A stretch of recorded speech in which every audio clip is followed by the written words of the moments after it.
if you're going to send one, you might as well send them all. We got plenty of them here in California. I personally have a few right in front of me. These guys here, again, big fan of the Libertad. Why? Because, I really didn't have too much Mexican silver in my stock until recently, in the last couple of years, and I didn't realize how good the quality, quote unquote, was with the Libertads. I thought it was just kind of like, regular bullion. But the more that I, look at the Mexican silver, and thanks to T, the Silver Stacker, who converted me to appreciate the quality of the Mexican mint.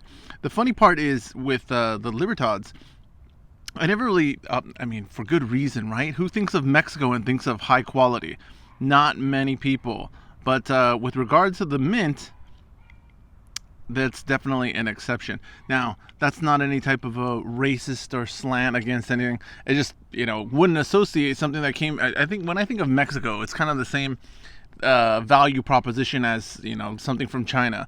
It's going to be actually, I'd probably say Mexico maybe has better quality than China, but same concept.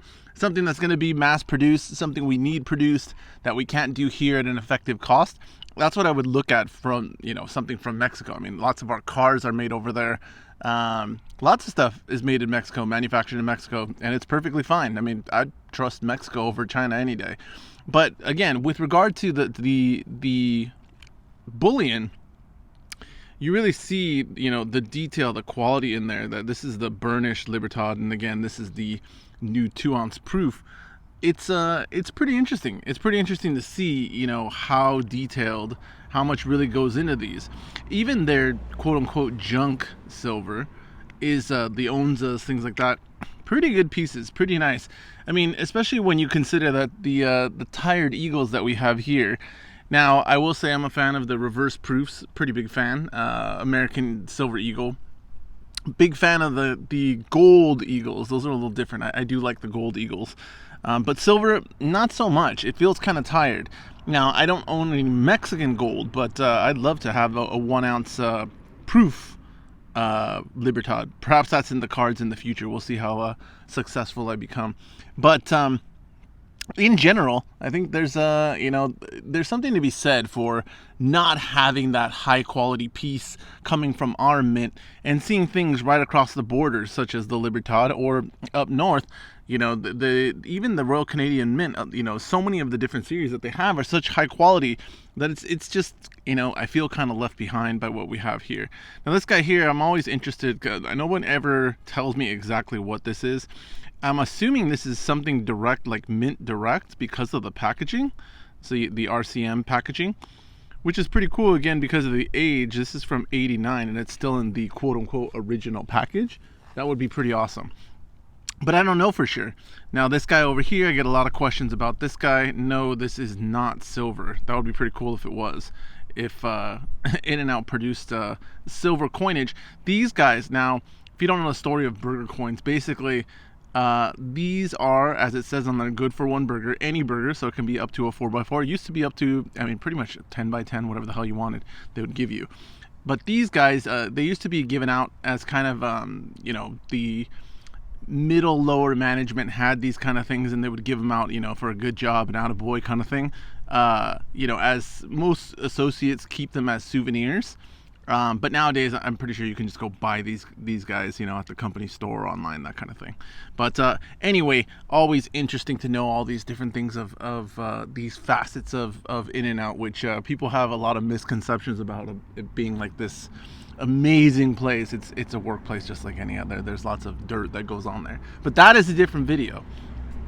Anyway, looking before you, I would say that the biggest thing with, my silver stock is because, stacking weight really does get boring early on. Stacking like the higher premium stuff, the nicer stuff does kind of fill that void, allows you to be more selective.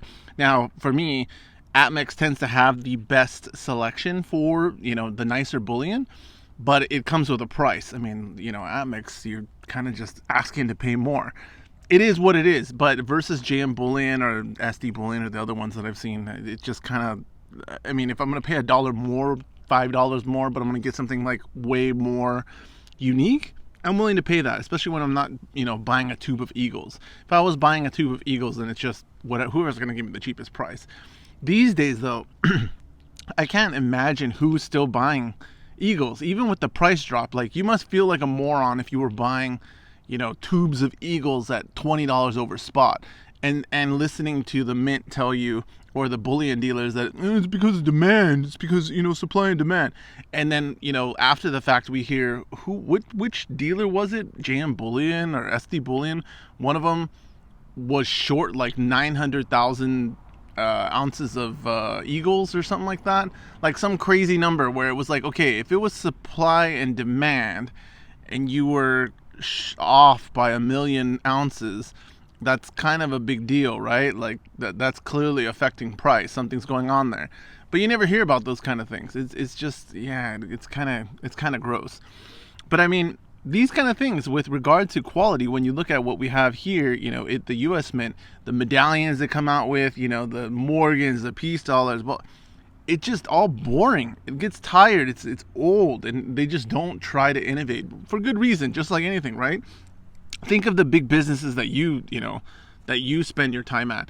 The bank, the grocery store, they just don't have to do things differently because you're a captive audience. You have to go there to get what you want. So why try? Why try? Now, the smaller places, they do have to fight for your business, but the job of the big companies is to put those mom and pop businesses out of business, and it happens constantly. How many things survive against the big guys these days? I mean, even look at what happened with the banks, like First Republic and SVB, I guess, would be an example of that. But the key is, like, a corporation's only job is to make a profit, to provide shareholder value for its shareholders. So, putting mom and pop out of business, good, all day long, as long as it makes more profit for me. Why wouldn't I want that?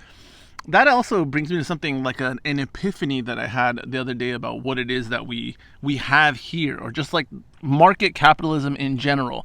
And again, when people tell you, if you ask somebody what kind of economics we practice or what kind of system we have, it's not capitalism. Raw capitalism is something different than what we have here. We practice market capitalism. But the funny part was, I was thinking about like what it is really, that creates value. And I was thinking about it, and I was thinking about just having business in general. If you're like a business owner and you have employees, and I was thinking to myself, like, think about that. If you're an employee, if you, generate a wage from someone else or someone else's business, by definition, you may create a certain amount of value, but you'll never get that level of value. If I'm the business owner, you are giving me a cut of that value that you produce, no matter what it is you do. I have to make money off of you. So anybody who's like a wage slave, as most of us are, you're an indentured servant. You are giving part of your value to the company that employs you. You know what I mean? It has to work that way for the system to keep going. I've never thought of it that way, but that is really what it is. I mean, your boss has to pay you less than what you actually bring in. I mean, now obviously I'm talking conceptually, not that you're the greatest employee and you're just killing it, or your boss is making all kinds of money off of you. Just conceptually, like, that's the idea, right? They pay you because you make them more money than what it is they pay you. Interesting concept, but that's really that boils down to everything that we do on a daily basis. Again, weird concept, but very enlightening. Anyway, I think it's time to send the libs all back to Mexico.